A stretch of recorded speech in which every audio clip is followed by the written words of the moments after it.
अस्सलामुअलैकुम and welcome back to the channel. तो जैसा कि आप जानते हैं कि मुल्क में शादियों का सीज़न चल रहा है और ये वाला जो सीज़न होता है हर इतवार को एक न एक शादी किसी ने रखी होती है और शादियां भुगता के तो हम तंग ही आए हुए हैं। तो इसी मौके की निस्बत से फ़ायदा उठाते हुए हमारे जो क्रिकेटर हजरात हैं ना, उन्होंने भी शादियां करना शुरू कर दी हैं। हालांकि आगे दौरा ऑस्ट्रेलिया पे जाना है तो वहाँ पे शादियों की खुशियां बिल्कुल ही गुम हो जाएंगी।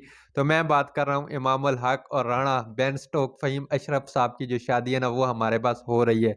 अब ये दोनों, अब इनकी अगर तारुफ़ की बात करें तो आप जानते ही होंगे हमारे पास जो इमामुल हक हैं वो ओपनिंग बैट्समैन है और राणा फ़हीम अशरफ का तो हमें पता ही नहीं है फ़हीम अशरफ आज तक क्या करते हैं। तो इनका जो वलीमा है वो कल के दिन यानी इतवार, जिस दिन ये वीडियो अपलोड होगी इतवार के दिन ही हमारे पास किया जाएगा और इन दोनों ने शादी के बंधन में ये बंध गए हैं। अब राणा फ़हीम अशरफ की बीवी की बात करेंगे तो टू बी ऑनेस्ट मैंने उनके बारे में रिसर्च की और मुझे इतनी ज़्यादा कोई इन्फॉर्मेशन नहीं मिली। तो खबरें यही हैं कि उनकी ख़ानदान के अंदर ही रिश्तेदारों में क्या आ रही है, शादी आ रही है।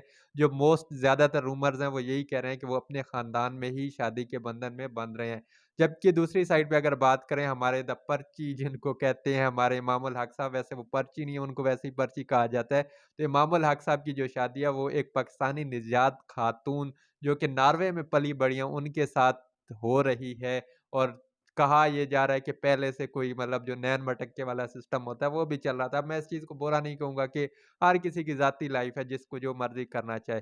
तो ऑस्ट्रेलियन टूर से पहले एक बहुत ही मुश्किल टूर से पहले इमाम उल हक और राणा फ़हीम अशरफ ने शादी कर ली और कल जो हमारे पास क्या नाम था अपना इमाम उल हक इमाम उल हक की जो शादी की कव्वाली नाइट हुई ना, उसमें हमारे पास बाबर आज़म ने क्या किया, वो शिरकत की और इसके अलावा वो क्या नाम है अपना लड़का एक उस्मान कादिर होता था, उसने शिरकत की और वहाँ पे ना एक बहुत ही मज़े का सीन हमारे पास बाहर आया कि बहुत ही लोग ना तनकीद कर रहे थे और मज़ाही अंदाज़ में कर रहे थे कि वो एक कव्वाली नाइट में सिंगर जो कव्वाल होता है ना, वो गाना गा रहा था, फिर इमाम उल हक ना उसके साथ दोहरा रहे थे, तो वहाँ पे लोग कह रहे थे कि ना तुम्हें बैटिंग आती है, ना तुम्हें शर्म आती है और ना ही सिंगिंग आती है।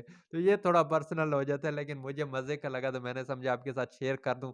तो ओवरऑल जी इन दोनों को जितनी भी अगली ज़िंदगी है उनके लिए मुबारकबाद और इमाम उल हक साहब कोई ज़्यादा ही स्लो खेलते हैं तो अ, थोड़ा तेज़ खेलना शुरू कर देना। आप लोग गलत कॉन्टेक्स्ट में ना ले जाना, मैं बैटिंग की बात करूँ, आप लोगों को तो ज़हन ही गंदे हैं, तो आप लोग गंदे ही सोचते होते हैं। इमाम उल हक साहब आपको बेस्ट विशेज़ हो गई, वैसे तो ये वीडियो आप तक पहुँचने ही नहीं वाली, कहाँ पर पहुँचेगी, लेकिन आपकी जो शादी हो रही है तो चलो शादी के इंसान की ज़िंदगी का बहुत ही अहम हिस्सा होता है और एक ज़िंदगी का न्यू चैप्टर का क्या होता है आगाज़ होता है। दुआएँ यही हैं कि ये जो शादी है आपके लिए खुशियाँ लेके आए और आप की जो तरक्की है उसमें और इज़ाफ़ा करे। अब इमाम उल हक को पर्ची से अर्ची कहते रहते हैं लेकिन उस बंदे ने परफ़ॉर्म करके दिखाया हुआ है। दूसरी साइड पे फ़हीम अशरफ साहब भी राणा फ़ैमिली है तो दोनों की शादियों में वैसे हमें डिफ़रेंस देखने को मिला। इमाम उल हक की जो शादी थी वो थोड़ी-सी जो मॉडर्निज़्म जो मॉडर्न टाइप की शादी है ना उस तरफ जा रही थी और राणा फ़हीम अशरफ की जो शादी थी ना वो थोड़ी-सी जो ख़ानदानी टाइप या ओल्ड फ़ैशन की शादी थी। ओल्ड फ़ैशन की नहीं, रिवायती जो शादी थी वो वाली लग रही थी।